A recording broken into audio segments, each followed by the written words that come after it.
So without further ado, please welcome David Green to the show. Welcome, David.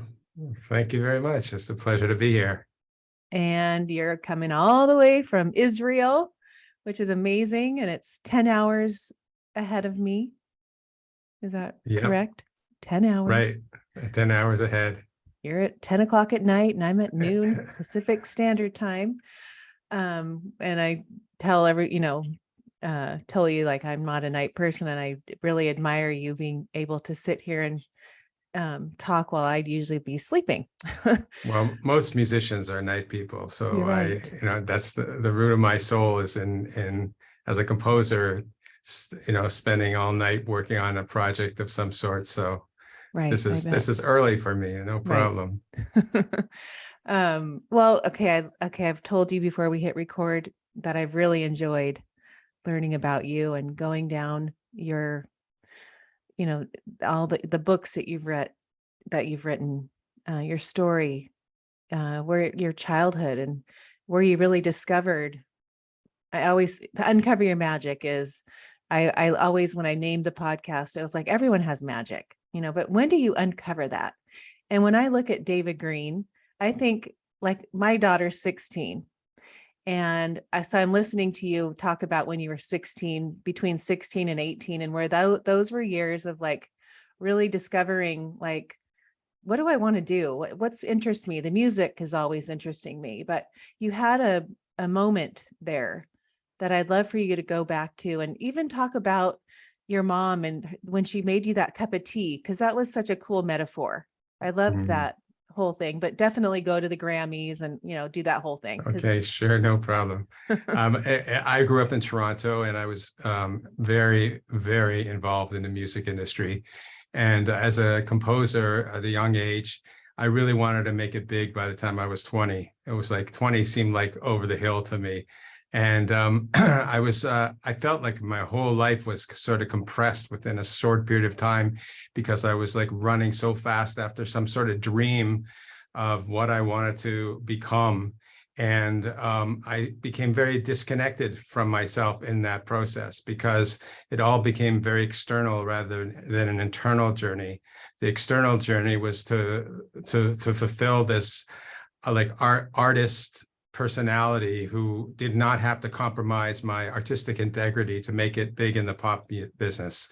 That's a very difficult thing to do. It's like be a true artist while appealing to the masses. So, but that's what I was striving to do. And I was going way too fast. And by the time I was 18, I was in LA recording with like really, really good studio musicians there. And there was an arranger named Gene Page who was doing the production for this album that we were doing out there.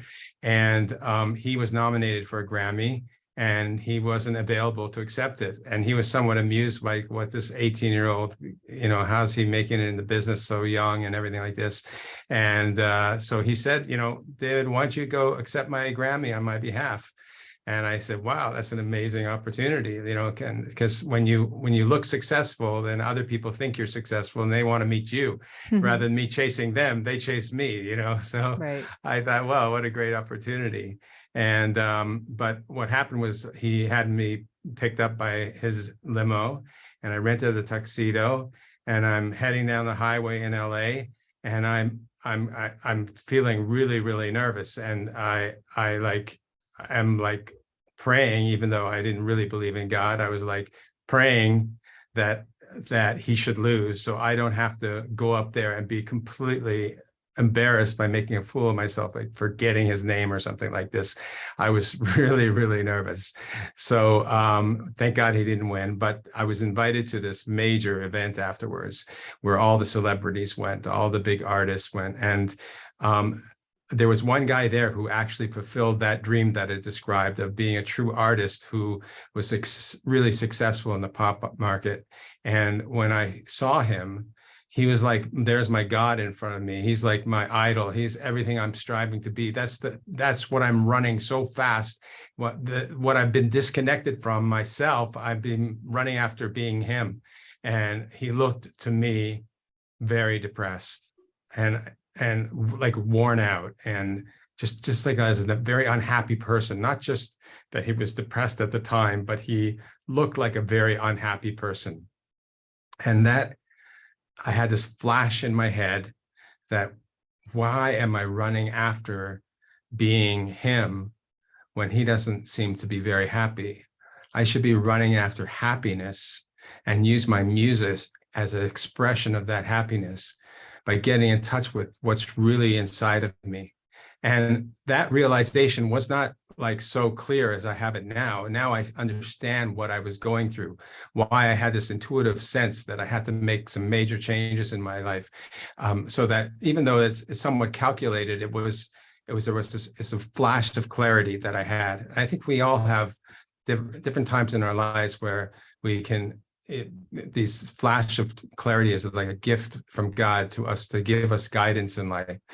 Unfortunately, a lot of people, they don't stop to listen and take that message and move in a different direction. It's very scary to move in a different direction.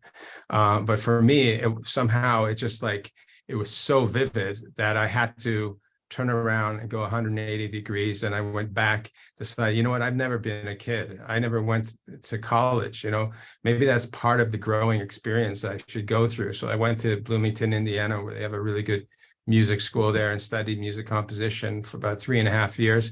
And I wasn't really fulfilled. It was all about being the artist and not being about myself.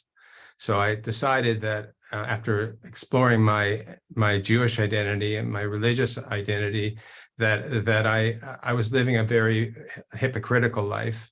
On one hand, I wanted to take part in certain rituals. On other hands, I behaved as if there wasn't anything to believe in.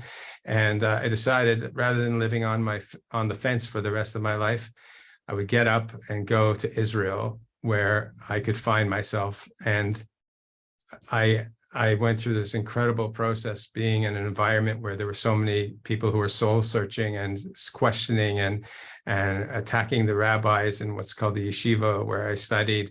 We argued with them for hours, and we just heard one argument after another, to a point where most of my friends at the time actually did become observant, and that was a process of discovering my religious identity, but it became a process of hearing my inner soul. It became where my music actually started to really shine from having discovered who I really was. And like, there was no better music school than being in Jerusalem, in an apartment overlooking the Western Wall, overlooking the Temple Mount, and studying and learning about who I was. And my music just threw away all the baggage of having to be this artsy, exception to the rule, unique, everything about art. And it just became an expression of myself, and some beautiful, simplified music just came out of me that was, and I had so many gigs. I had a jazz band I played every Saturday night.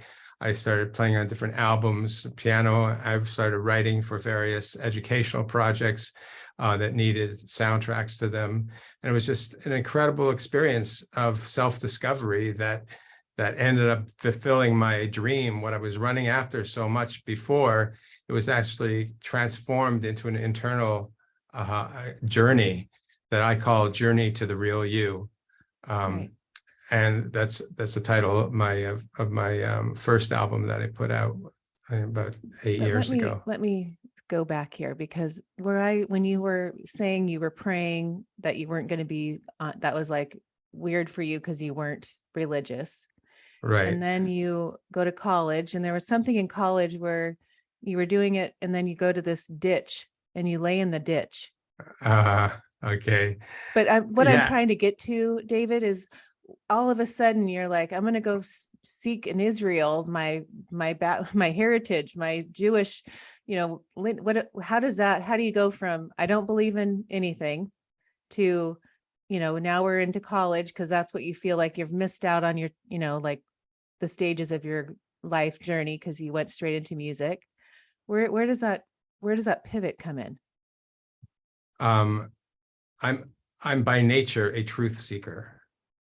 And I took pride in being a truth seeker. So I used to spend late nights with friends talking philosophy in college.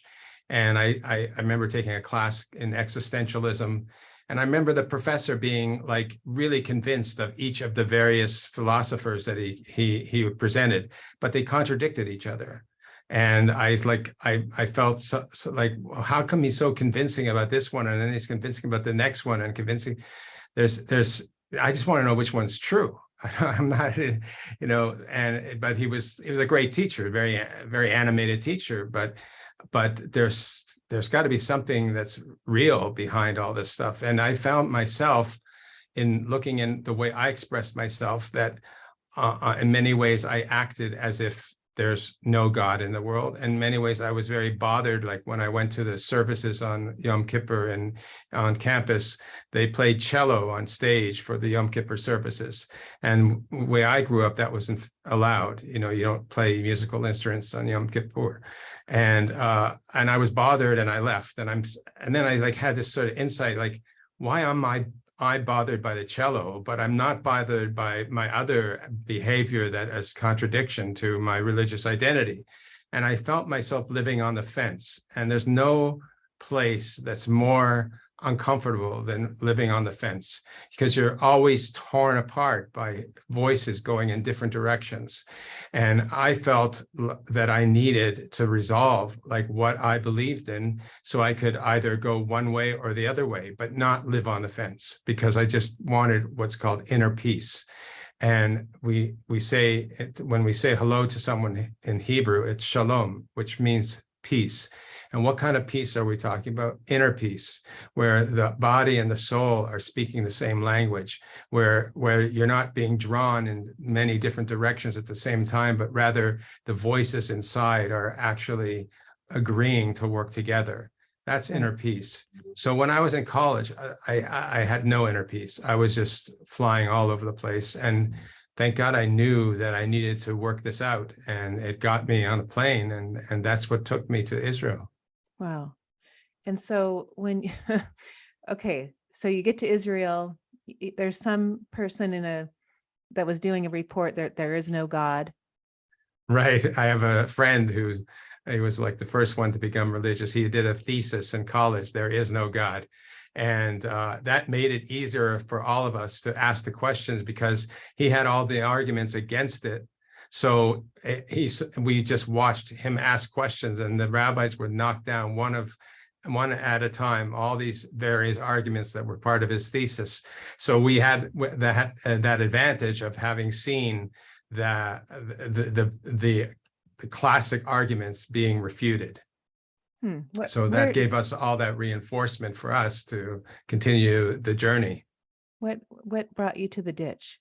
What's that story? Oh, that was when I was in college, and so much was going on, and so much pressure to be this unique artist, and just feeling somewhat disconnected and everything. I wanted to get away from everything, and it wasn't a flight to Israel, but it was a place where I felt somehow connected to myself. And I went into this park at night where there was a ditch in the park, and I would lie in the ditch and just feel myself as being part of the earth and part of something much bigger.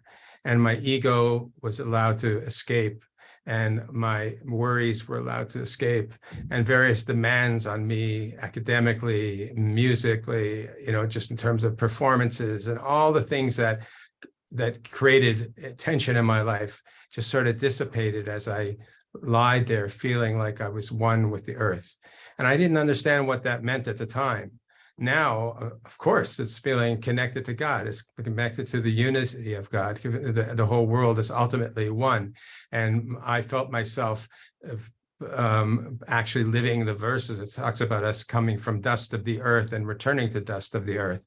That's how life is. We come from just a drop, and then we turn eventually into dust of the earth. So that is something that I think I was experiencing back then in that ditch, but only now do I understand what that really was. Wow. Yeah.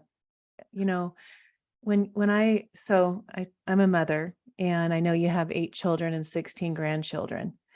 And when I was listening and learning about you, I thought, gosh, I always believe that children pick you, pick the parents. And I'm like, those kids were so smart. They picked David, 8 of them.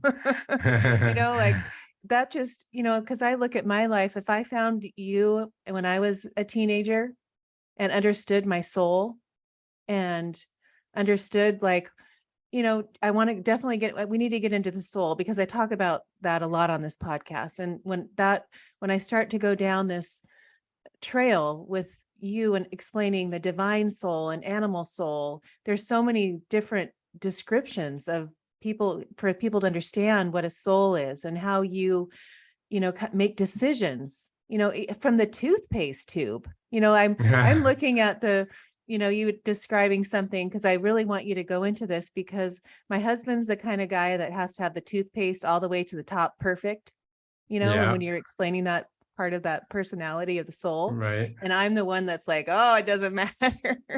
That's interesting. Yeah, but go. Because it's usually the person who gets up early in the morning, which you say you are, you're a morning person. Usually that's the person who squeezes the toothpaste from the bottom up. They're very funny. organized and have what's called gevura, which is inner strength, to be able to get yourself out of bed, go to the gym, open up the office door, turn on the coffee machine. That's all that type of personality. So it's a very interesting thing that you're more the one to squeeze it in the middle. We got to figure you out here. Yeah, you're right, because everything you just said, I get up, I get my workout in, I'm like, I can open the office, the whole thing, I'm all there. And I almost feel behind if I slept in a little bit. I feel kind of discombobulated. Right. Well, what? Yeah. Keep going. No, please go. I'm happy to answer any questions. But I want let's start with the divine, the soul, because you divide it into 2 parts, divine and animal. Let's go. Okay. There. Everything that you're talking about now is from my book, Pictures of Your Soul. Right. So that's more a book about the anatomy of the soul and understanding how it's made up. And what the advantage of that process of reading the book is, it's almost like if somebody were to tell you about someone they know, but you never met them, it'd be very hard to develop a relationship with them, because you all you're doing is hearing about them. But if you actually have, a real relationship that's you can connect to, so it becomes very real. And so we think of the soul as being, soulful, soul music, soul food. It's sort of like this abstract thing.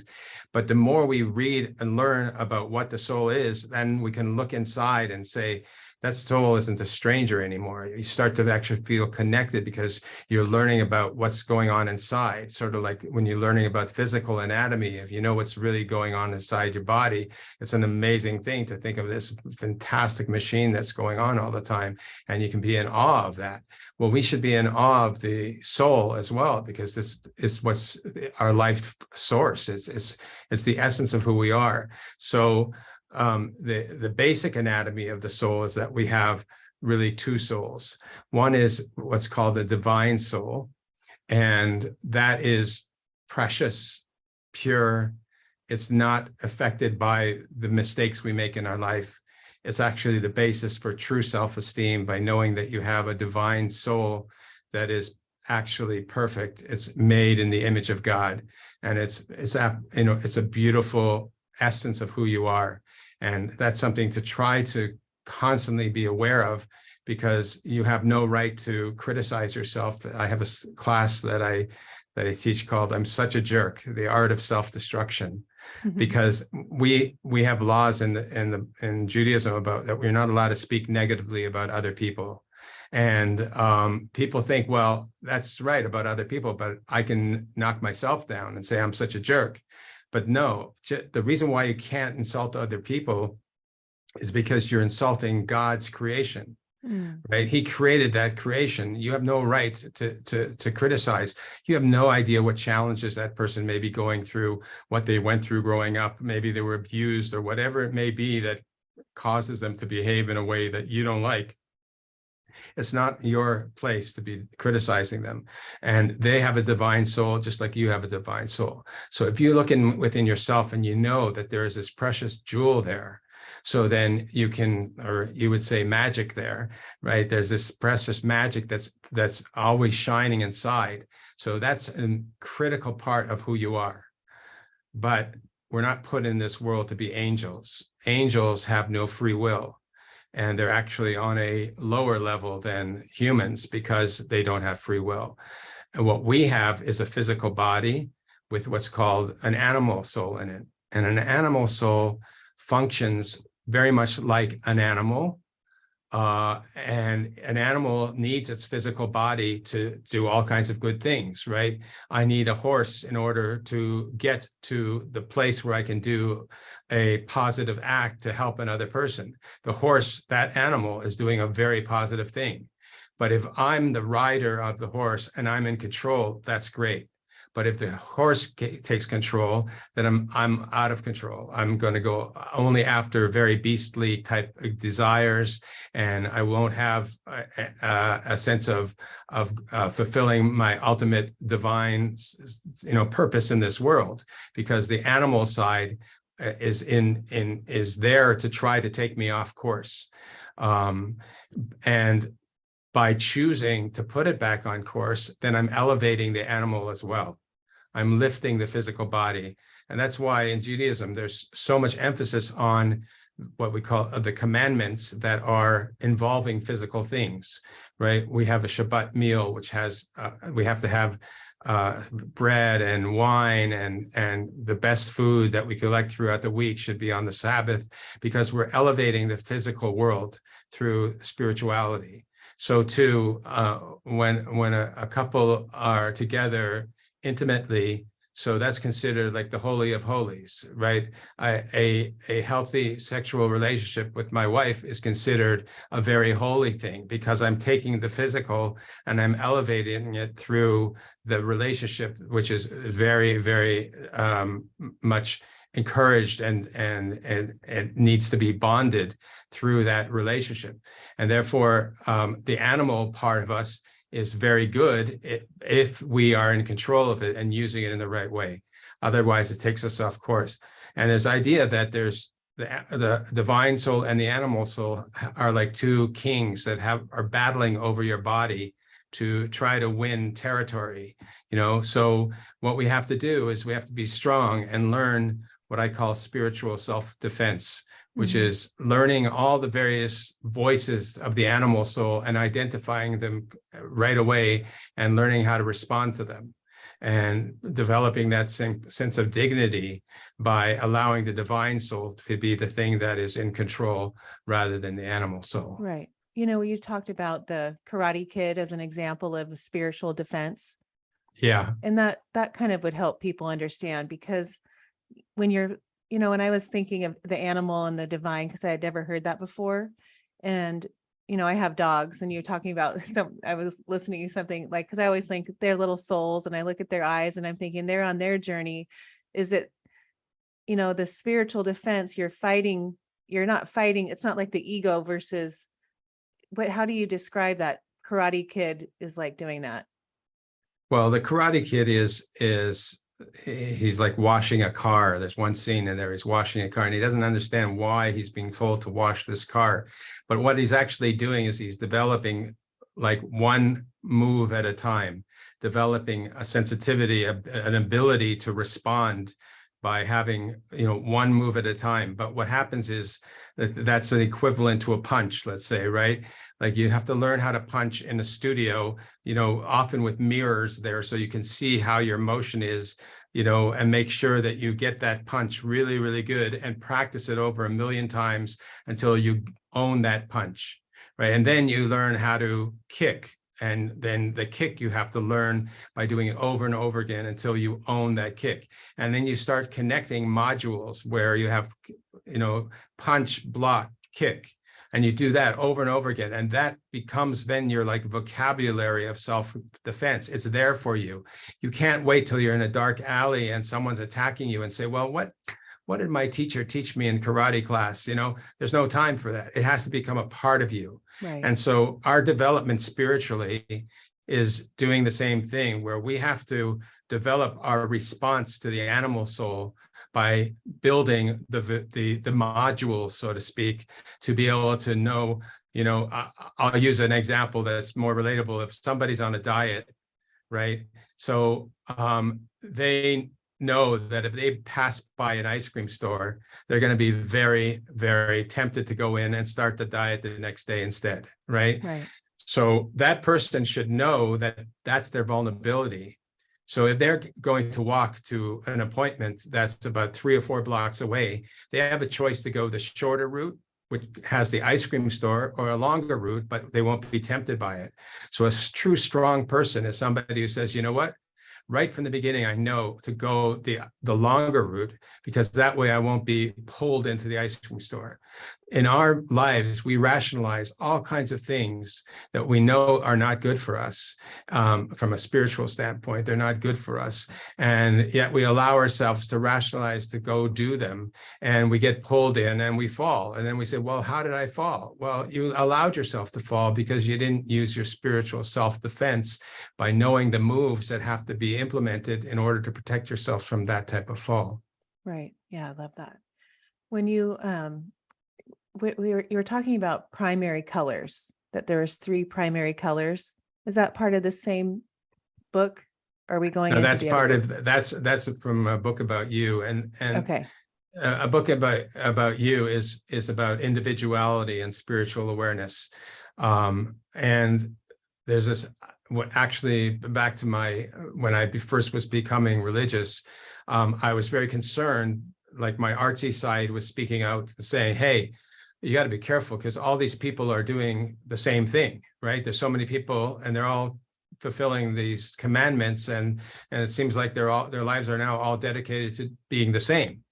Right. But as I started learning deeper, I actually discovered it's the exact opposite, that God didn't create any 2 souls the same. And just like we have 2 different fingerprints, so too we have 2 different soul prints. We are different beings, and dramatically different. And everybody has a different personality, and everybody has a different mission to achieve in this world. So from Kabbalistic learnings, I learned that there are 3 primary personalities, and those are based on the biblical forefathers of Abraham, Isaac, and Jacob. And each one of them expressed one of these divine attributes in the world of one is called Chesed, Gevurah, and Tiferet. Chesed is kindness and love and giving and giving, much like the sun, which just has endless giving of light. And then you have Gevurah, which is more like the moon, which is the reciprocal of that light. It receives it, and it's more the feminine attribute. The man is the one who gives over to the woman, and woman takes that and develops it and turns it into a baby. And over 9 months of pregnancy, a man can understand what a woman goes through. But that incredible amount of investment into making that initial chesed into something that comes alive is a tremendous amount of discipline. That's the person who wakes up early in the morning and can get out of bed and go turn on the coffee machine or go to the gym and knows how to say no and is very good at spiritual karate very naturally. And then Tiferet is more the mind that assesses situations, that looks for balance between the chesed side and the gevurah side, and is able to make more objective choices. But their choices are much more based in the mind. And that's why you can have, like, if they're an extreme version of that would become a nerd, because they're all in the mind and sort of disconnected from themselves emotionally.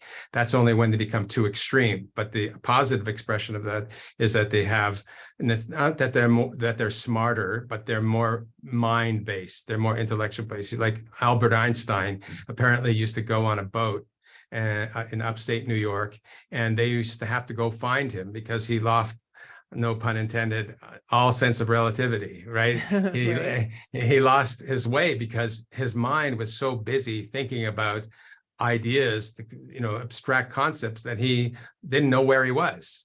And so the Tiferet personality is so in the mind that can become a disconnect from the world. So we know how great the mind is and how people who are very intellectual can contribute so much, but we have to also be careful with all of these personalities. Somebody who's a Gevura personality goes overboard, becomes extremely demanding, and they lose a sense of the emotional realm. So each of them have their positive and negative attributes, and we have to develop the positive and learn to build ourselves so we don't fall to the negative ones. And it all comes from a balance. Really, inside of us, we have a world, and that world stands on three things. It says in the ethics of our fathers, and those three things are related to Chesed, Gvura, and Tiferes, which means each one of us should have all three.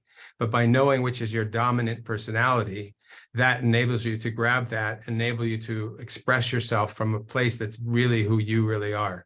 Right. And there's many shades after that, but that begins the process of self-discovery. You used to teach at an all-girls school. I remember listening to that. And, I have an 11th grader, so we're kind of at the beginning of phase of thinking of college. And, and when I went to college, I graduated, I'm 53. So in the 80s. And then it was like, oh, I guess I need to go to college, but I didn't have David Green to say, these are what you should be doing. So tell me, even with your children, I mean, you had 8, and did you sit with each one and figure out, how they were going to go upon, take the next step in their journey? They probably were sick of it. So much. They were? Oh, funny. Well, because what happens is, at our home, we invite guests over all the time for the Sabbath meals, and they stay overnight and until 25 hours later. And so they really become like part of our family, and they ask so many questions, and we always get into these discussions about personality. Oh yeah, what kind of personality do you think I am? And my kids have heard it over and over again, and they have very naturally discovered themselves and how unique they are from each other. And my wife and I make a point of constantly building them. Like, for parenting is building self-esteem, as far as I'm concerned, but self-esteem based on the reality of who they are, not just by coaching. Like, I used to ski race, and the coach used to say, Green, you're going to do it. You're going to make it. You're going to be the first one down that hill, da, da, da, da, da, da. And you hear, then he says it over to Brown. There's some other guys, coach is telling him the same thing. So why am I going to be the one who wins if his coach thinks he's going to win, right? Because that's all relative coaching. There's no basis that's absolute. But if you know that you're a divine soul, as we discussed before, and you know that divine soul has beautiful, unique qualities that no one else has, so then you naturally develop a sense of inner searching and discovering who you are at a younger age. And unfortunately, especially in today's world, where our phones have become our constant source of input of information, people have become addicted to their phones, and it is drowning out the inner voice that needs to be heard. Right. One of the beautiful things on Sabbath is we're not allowed to touch our phones. They're electronic devices that are forbidden to us. So we end up becoming sort of like clearing our minds of all the physicality, externality that is distracting us, and focus inwards and elevate ourselves through that process. And so I think in raising kids, that allowing them to do that, not pushing it down their throats, but rather, letting them express who they really are. And if they're not the way you wanted them to be, or that you thought they should be, they're going to feel that. Right. You don't want to project on them, like the pressure of having to be a doctor or a lawyer when they grow up. You want them to discover what they want to do, and they may even become more like you want them to do if you're not the one telling them what they should be. Right. It's their inner voice that they have to hear, and the encouragement. And also, if you think they're going in a dangerous direction, you have to know how to sit them down. Well, I used to take my sons when I lived in Toronto. I used to go out for breakfast and have eggs at the breakfast together. And we would talk about like, how are we going to grow this week? Like it was like Oh, I very love that. open discussion about personal growth. I try to take private time with each of my kids and go somewhere like here in Israel. We live in an area called Beit Shemesh, which has beautiful mountains around it. And I take one kid at a time and I go to the top of the mountain overlooking the view. And it just sets the tone for heart-to-heart conversations where they open up and they know this is what we call an Abba time. Abba is father. It's a father time to just sit and talk. And we've learned to do that at home, where they'll come into our room, and it's one of my sons, the one who just got married. He always came in the room when I had to talk to him about something really important about his life, and he would just like lie down on the bed and sort of cover his face with the pillow, and that meant he was really listening. Oh, even though it cute. looked like the opposite, that meant he Right. was really listening. And we had to develop a relationship where we could share like that. And that's something that you have to earn. It's not something you can just flick a switch and then expect to have that type of quality relationship. But my main point is that the more positive, accepting, loving, open to their views in life, the more that kind of healthy sharing, then the more you're actually going to influence them, because they'll trust is coming from somebody who understands them and really wants the best for them. Right. I love that so much. Just with my two girls, watching the interest them, listening, being that person like you're explaining.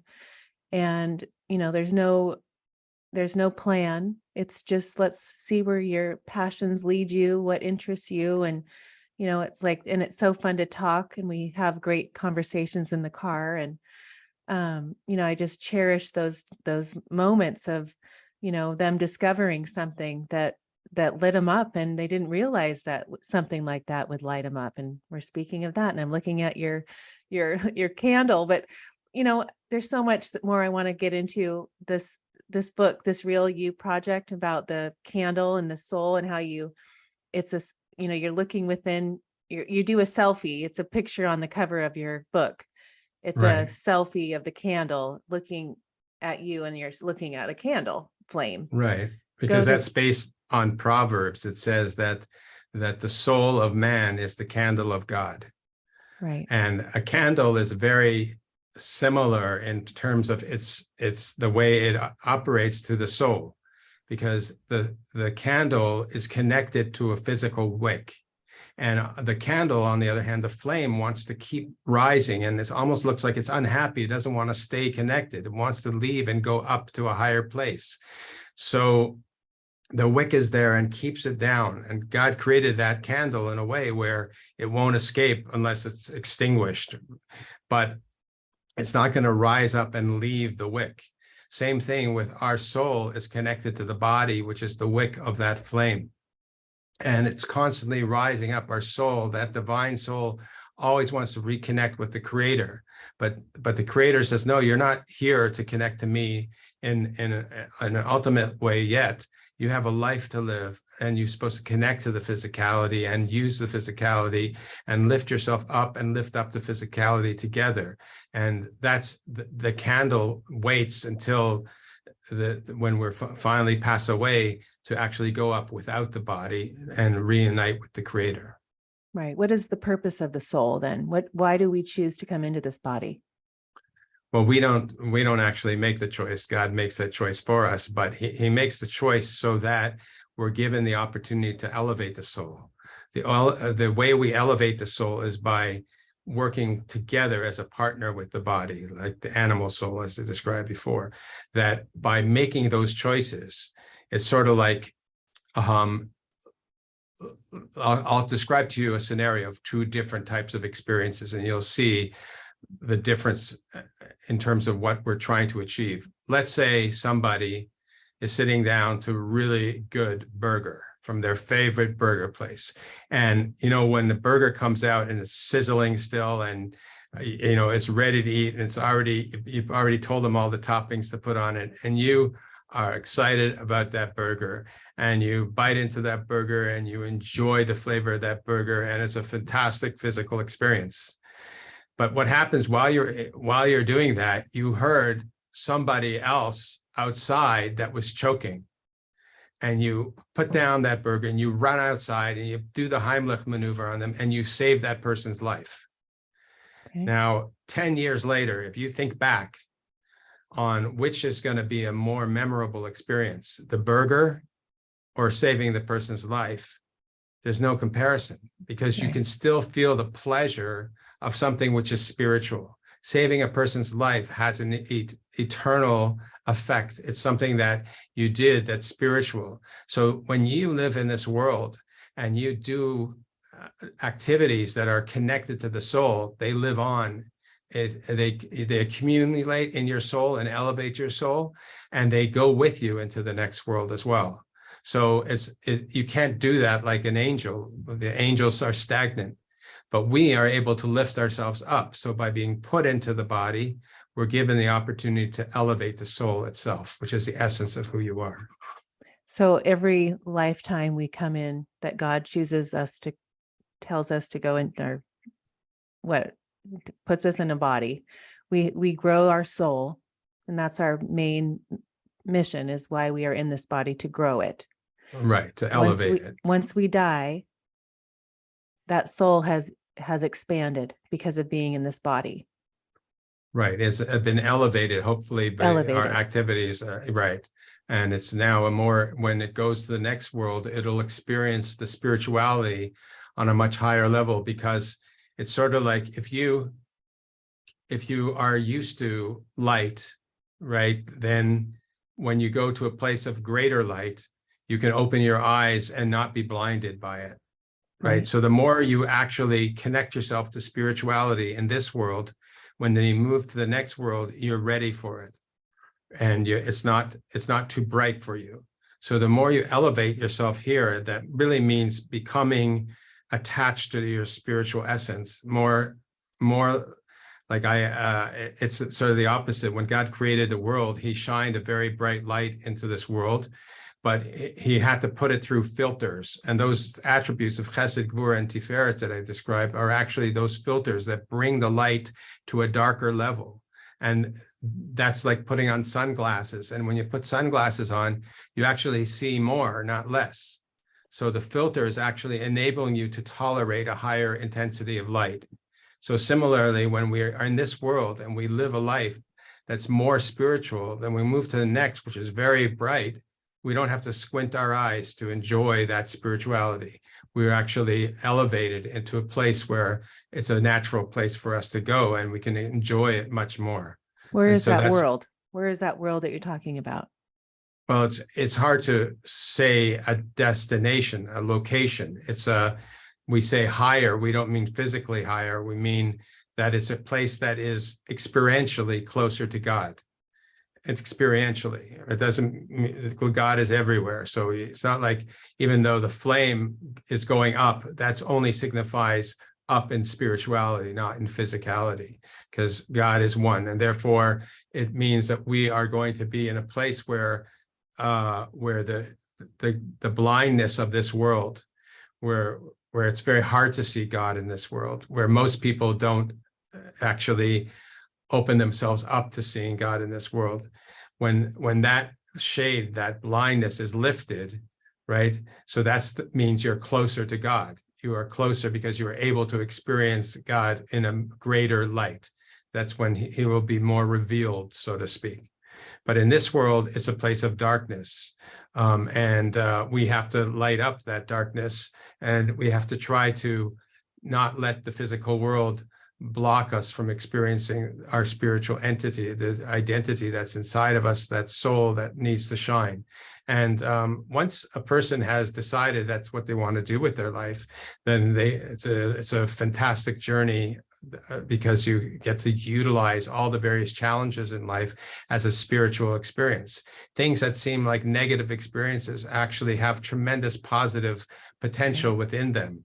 Not allowing people to destroy you. in itself is a choice that you're allowing your divine soul to be what defines you, not what other people may look at you and look negatively on you. And so all these things that seem mundane, actually embedded within them are the opportunities to elevate ourselves. Right.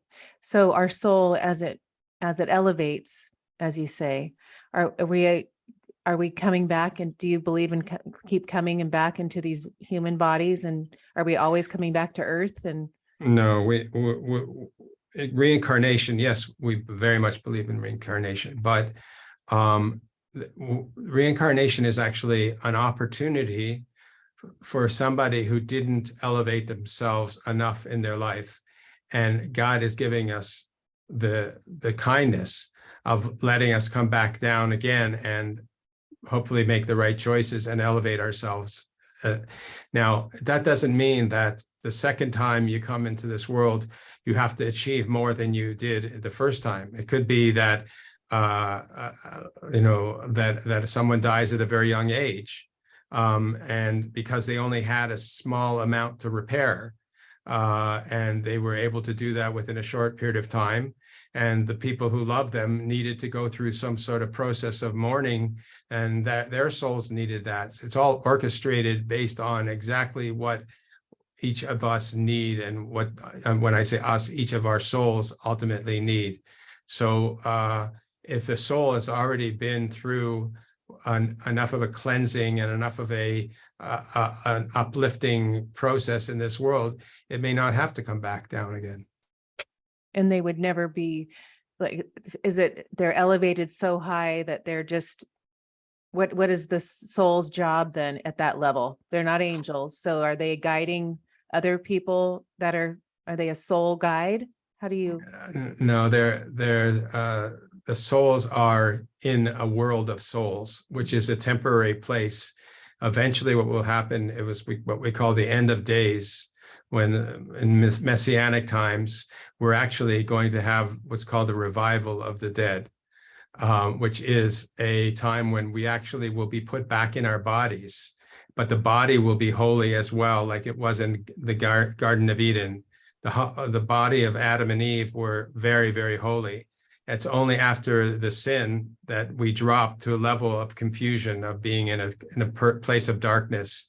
So once we return back to the Garden of Eden, we'll be in a very elevated state with both the body and the soul. So there is a destiny that's not fulfilled yet for those people who passed away. It's sort of on hold, or they come back in this world to live more, to elevate the soul more. But it's a beautiful place, the world of souls. But it's not the world to come. It's the world of souls, which is a temporary place until the world actually reaches its destination, which we pray for all the time, should be soon. Right. But with all the, I feel like we're going through from 2020 to just, we're almost 3 years past that, the 2020 awakening. Do you feel like we're getting closer to that Garden of Eden? Do you believe that? Yes, I believe, because our sages teach us that the 6 days of creation correspond each with 1,000 years from the creation of man. And we're now in the Hebrew calendar, we're in the end part of that 6th day. And the 7th day, which is the Sabbath, is also the Sabbath of the millennia. And therefore, we are about to approach the Sabbath of time, which is the 7th day, the 7th millennium. So we're in the 6,000s now. Therefore, we're approaching the end of that. And therefore, we are definitely moving towards that. And many things that are going on in the world are described in the prophets to be very much like it is today. And there's been a tremendous descent in spiritual awareness and values. And that's described to be something that will happen at the end of days. So although it's sort of a bleak view on the world, it's also a positive sign that we're actually approaching the end, when things will actually be transformed to a completely different level. There may be a lot of wars and things like that take place, and nuclear wars are all part of that picture, because the prophets describe a time where it could be all in a positive level, or it could be in a negative level. But the way the world's working right now, and the amount of hate there is, and polarity and moral dissent, we're definitely more like the time of the flood, like the generation of Noah in the time of the flood.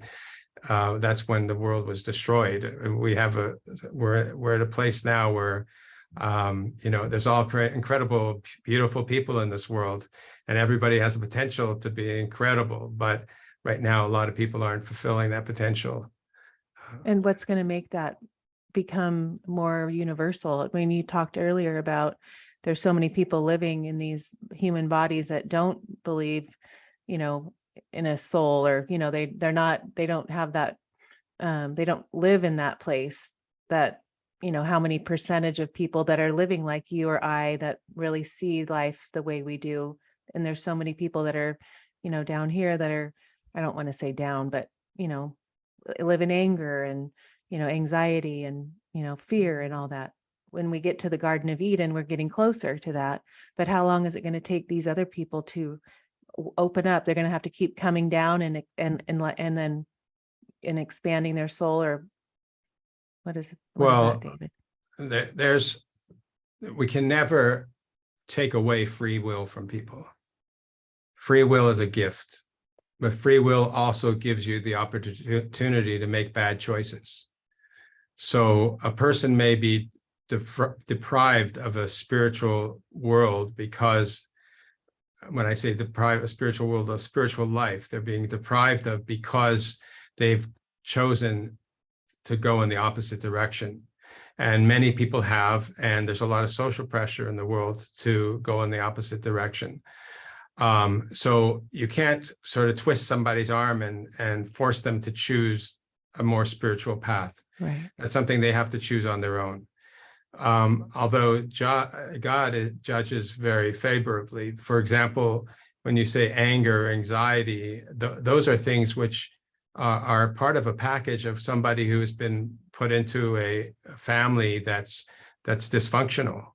Someone they never chose to be in that family, and therefore they're victims of being in that family, and they are brought up with no relationship with their parents, or have been abused or emotionally abused, or whatever it is that the environment they've been brought up in could be the reason why they are so disconnected. One of the things I write in my book, Pictures of Your Soul, is a whole methodology of how to go from that very dark place. If you light a very small candle in a dark place, it can light up the whole room.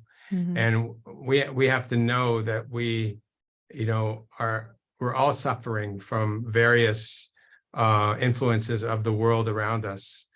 But there's a little flame. As long as that person starts to look up and starts to want spirituality, then God feeds it to them and accelerates the process for them. So we just have to, help other people, not preach to them, but to give them some glimpse of light. Right. And, we do that a lot by having the guests over to our house on the Sabbath, and it opens their eyes to, wow, there's a different way of living. And it's not by, hitting them and trying to shove our opinions down their throat, but it's about just setting an example and hopefully inspiring others to grow as well. Right. When you say the person that didn't choose the anger, choose those parents to experience that pain, you don't think that the soul chooses that family? No, the okay, soul doesn't. Tell me that. Soul doesn't choose that. The soul is completely navigated by God. That's God sets up the challenge for that soul in this world. The soul did not choose to come into that family. The soul would be crazy to choose to go to a place which is so dark. Right? It's God's doing. And then a person has to accept that, well, that God put me into this situation. And even though my neighbor may have grown up in a healthy home and is now flying and doing all these incredible things, they may be just passing the threshold of their life challenges, because God made it so easy for them. They are expected to be able to achieve all these great things. Where someone who grew up in a very dark place, so then any light that they bring in is a tremendous accomplishment. And God looks at it from what their challenge was, not from the destination they reach, right? It's not how high you climb on the ladder. It's how much you have put the effort to move forward, right? So, because some people are just for example, my kids have ADHD, right? So they're challenged by that in school, and we don't expect the ones that do to be as academically inclined as the others, right? Right. I have kids who are extremely academic, and I have those who are not. So do I judge them because he's not doing well in school? No, because he's born with that challenge.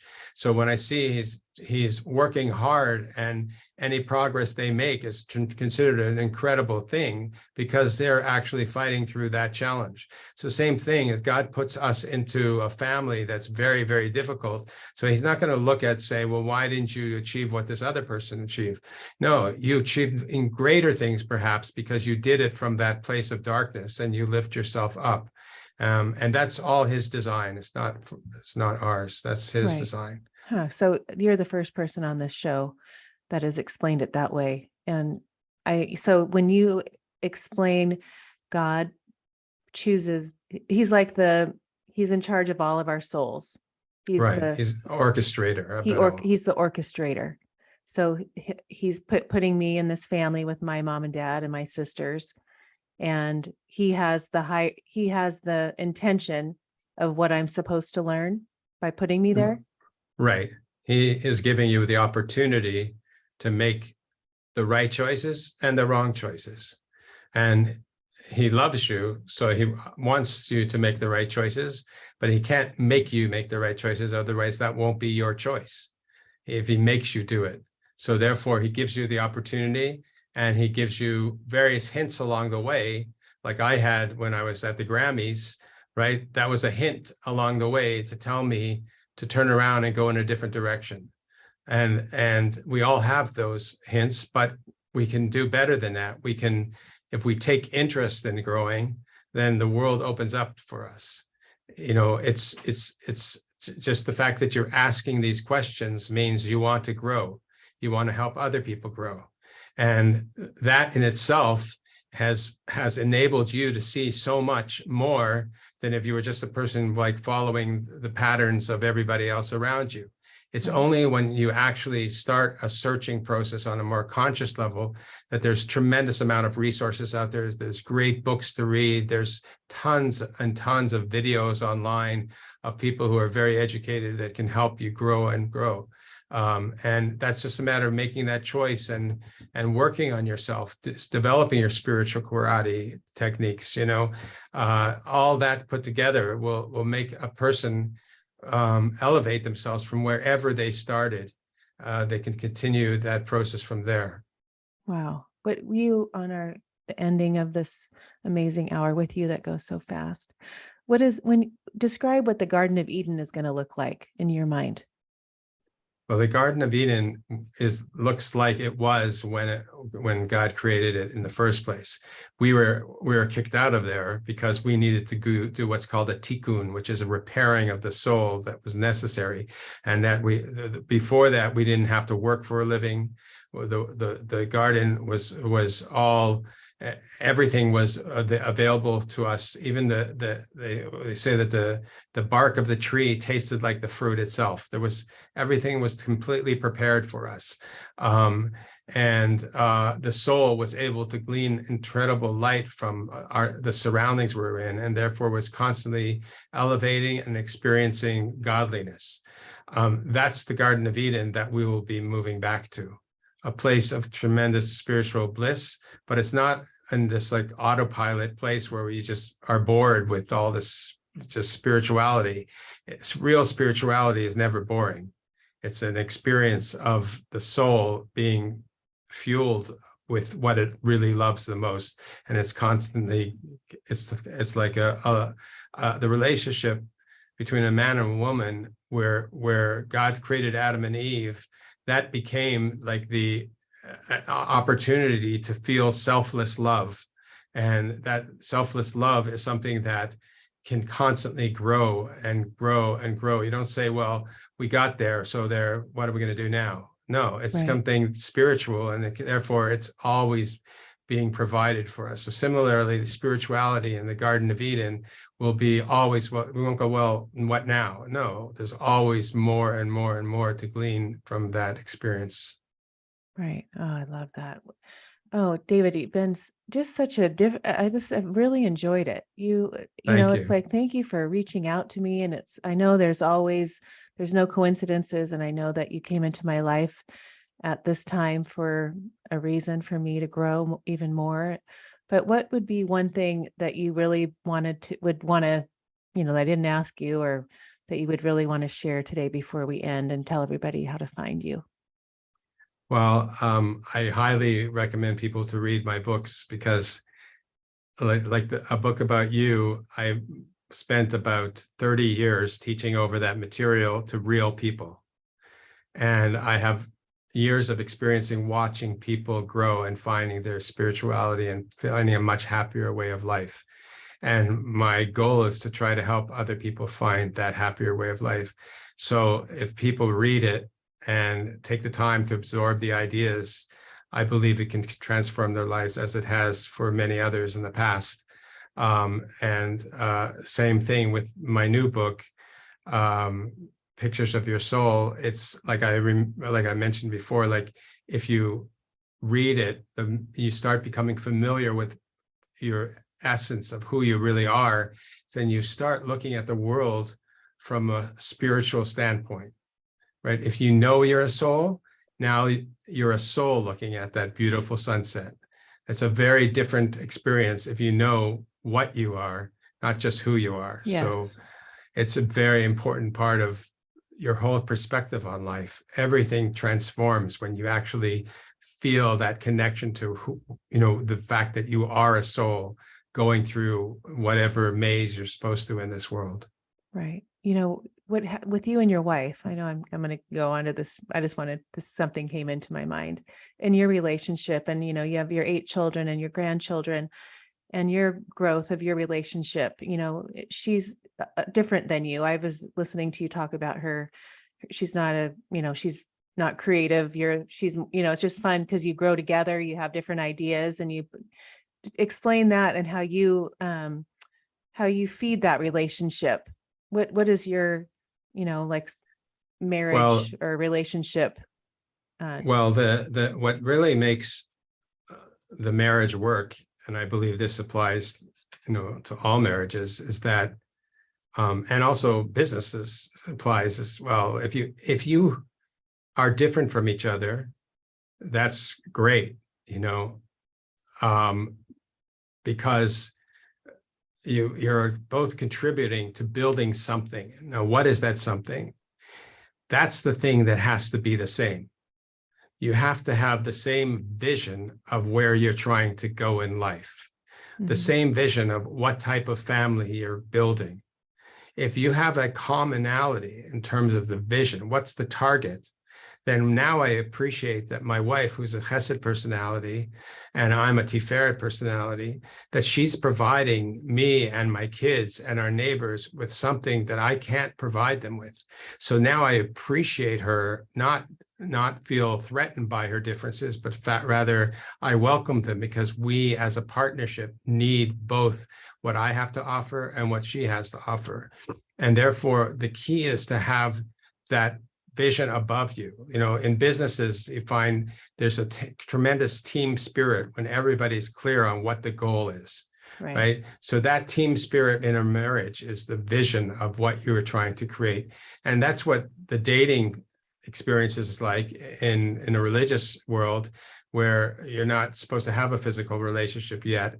It's where you're investing in making sure that your vision of life is the same vision as the person you're dating. And there's got to be the chemistry and the attraction and the emotional connection, intellectual connection. But then you actually rise above that and say, well, what's our spiritual vision of where we're going?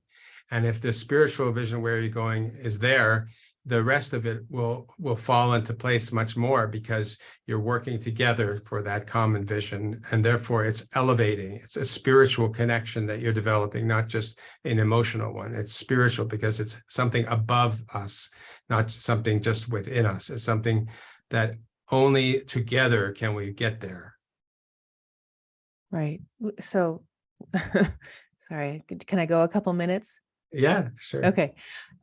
So when you talk, because I'm learning something so new. So with you and your wife, so did God put you two together, or was it your free will that led you to your wife?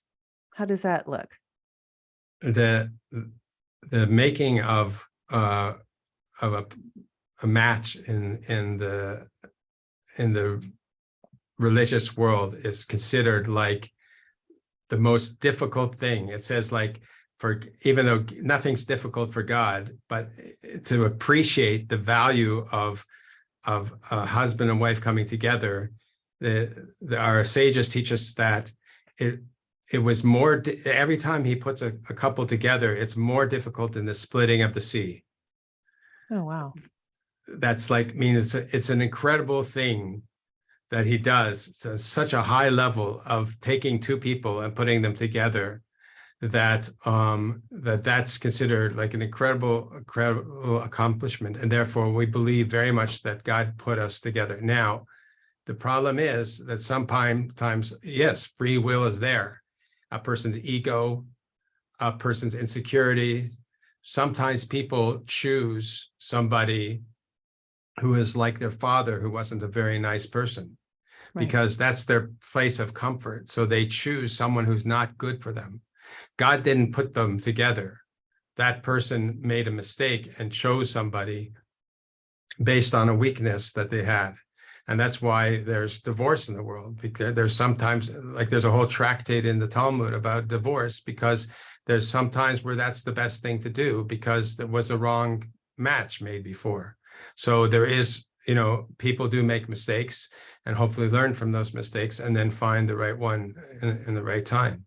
But it's not a mistake, right? Isn't it just a growth? Isn't it an elevation in their soul? It depends. Like, if a person, let's say a person was very attracted to a woman, but his attraction was, he felt a lot of pride at showing her off to his friends, right? There was an impure motive there. So that impure motive made him decide that this is the one for him. But that's an impure motive. So therefore, there can be mistakes within the realm of where a person's ego gets in the way, or insecurities get in the way. So there are times when people do put themselves in a relationship they shouldn't have chosen to do. Any situation where we make mistakes, we always try to learn from them, including a bad marriage. A person should learn from that and hopefully not make the same mistake. Unfortunately, I've seen many people who are divorcee types, like they've been divorced over and over again. They can't seem to learn the lesson from the first time, and it happens over and over again. It's they should stop and say, you know what? I have to reevaluate who I am and how I look at relationships, and maybe repair some of the damage that was done as a kid, whatever it may be. But there's choices to be made, and hopefully people can sort of purify who they are and go into a healthy relationship in the future. Right. Oh, thank you. Okay. I could keep going. We've gone way over, but to find you, it's David H. Green is, and then the website. The David H. Green is where you'll find my music. Right. Which I haven't talked much about. We haven't even talked about your music, which is amazing. And it's part of your book. And you right. It's my music is integrated with my books. All the titles of my songs they're all songs about personal growth. And that's just go on Spotify or Apple Music or wherever you do your streaming, and look up David H. Green, and then 2 albums will show up of my songs, and they're all integrated with the books with QR codes. So you can, if you have the book, you scan it and it'll start playing the music. Yeah, But for the rest of my content, you go to realuproject.com. That's realuproject, all spelled out, .com. Not the real, but just realuproject.com. Right. I've done it all wrong, so I know. And that's where you can preview the books and do a personality test actually online, where you will get how much Chesed, Gvura, and Tiferet you are by answering these questions. I'd be curious to see what you come out. Well, I tried to do it, but it didn't work. It you have an iPhone? Yeah. And you have to turn cookies off. Okay. Yeah, allow cookies, even if you normally don't. You turn the security level down because it's using cookies, and then you can change it back up again afterwards. Okay, because I wanted that so bad. I'm like, shoot, I really wanted to know that. So it'll tell me my personality. Yeah, I'll be excited to see that, because if I'm supposed to roll the toothpaste to the top, and still be the person that I am. Right. Anyway, oh, it's so fun. Oh, loved it. Thank you, David. Okay, my pleasure. Thanks for having me. You're so welcome.